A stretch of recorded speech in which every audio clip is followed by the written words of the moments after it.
Hey guys, it's CallanLoF, and this Robot World Roller Coaster Park LEGO set is a fantastic new build I'll be discussing today, and it was given to me by TEMU to promote the official LEGO sets they sell on their TOYSMASTER store.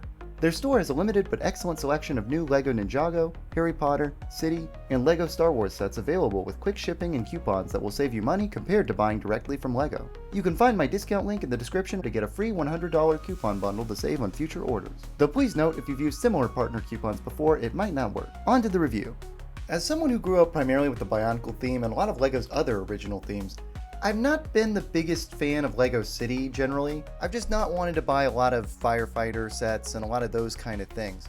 But LEGO has really essentially had to turn their LEGO City theme into a vessel for many of the other original sets that they used to make more of that now are filled with Marvel, DC, and Star Wars.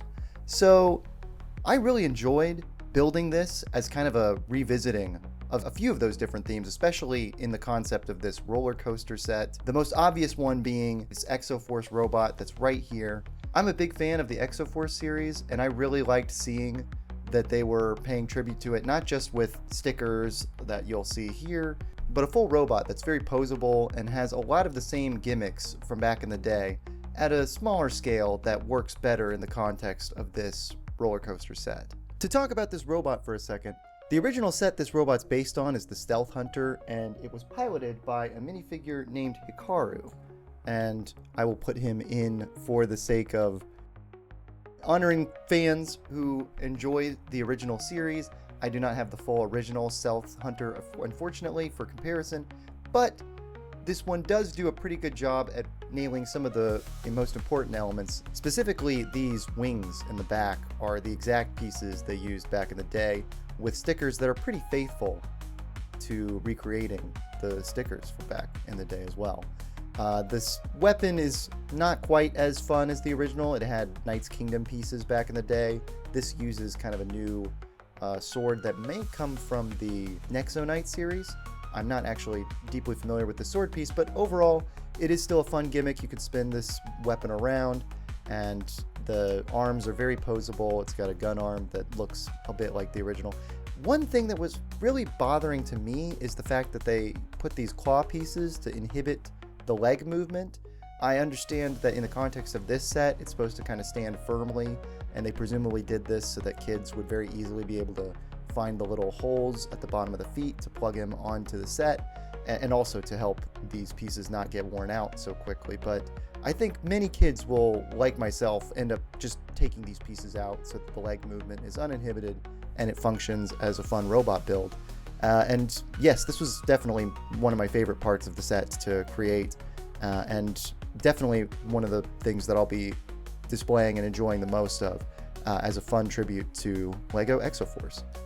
My favorite part building this set was seeing how so many of the more modern LEGO techniques they've developed in terms of building very interesting structures that, especially with some of their more expensive sets, which are basically all their sets these days, they end up making these really complicated buildings that look great from every angle.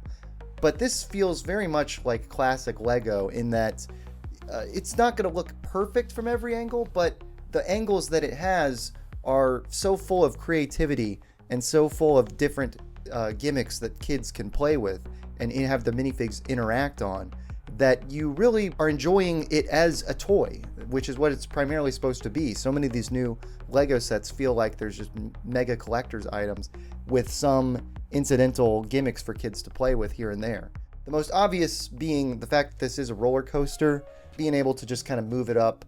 There is no gimmick where you can kind of have it be lifted up, which would be a fun thing for them to implement. I'm not sure if previous roller coaster sets they've done have done this, but having some kind of gimmick where it could be pushed up itself and then sent all around.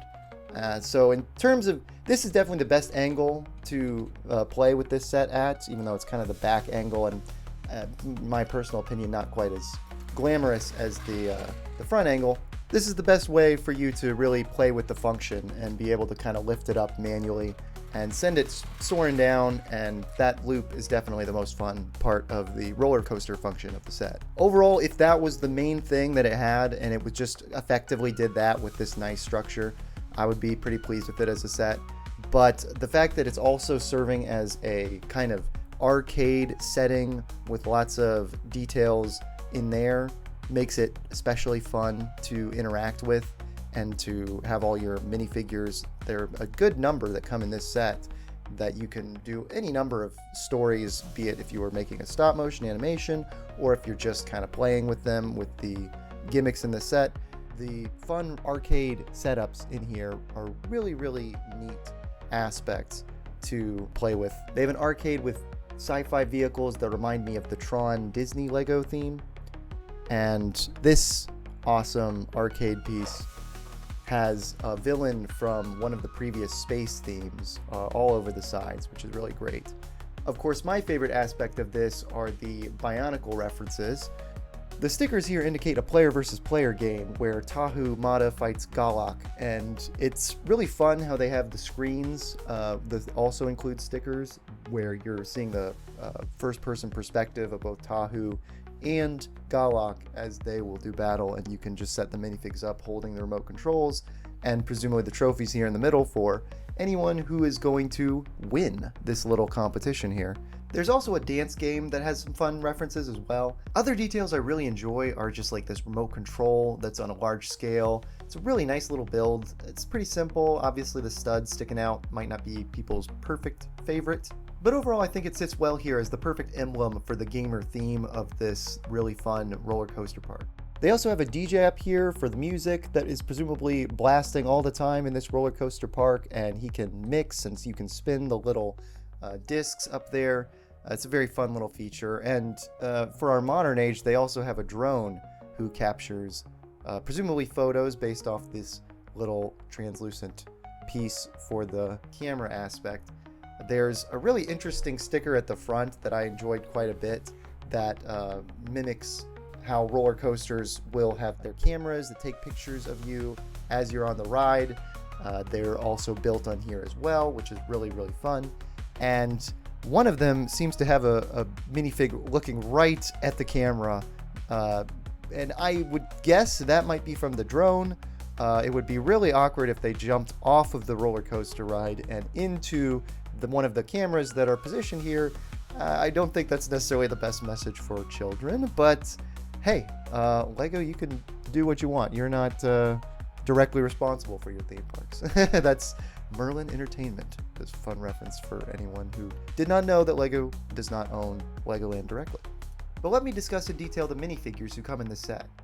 There are two adults who just have their cell phones, and there's little references you could do in terms of the mom presumably paying for the tickets or any number of other features, drinks that are also included in the set.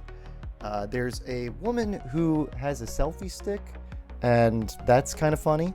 A little dated, but hey, they do work, so it's definitely something you still might see here and there at an amusement park.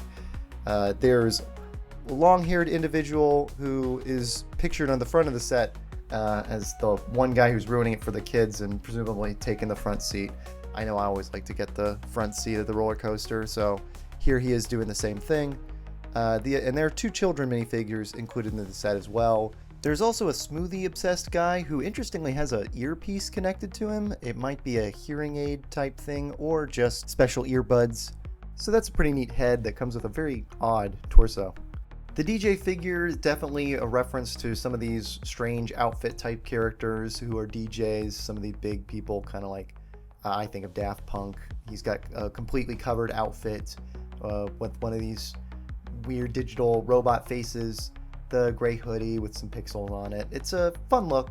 Not necessarily the most versatile minifigure, but he definitely sits right at home on this build. My final verdict on this set is that it was just such a really fun thing to build and revisit. Having Lego sets that every aspect of the build felt like a fun new thing that you were building on top of. So many of the new sets that they have that are really gotten beautiful final designs have very repetitive, kind of boring builds. And this does not feel repetitive or boring at all. There's only a few things that get, just slightly repetitive. And I just really love the overall look. The color scheme of this whole set is great. The circle motif works really nice and has a really fun, colorful base underneath the robot.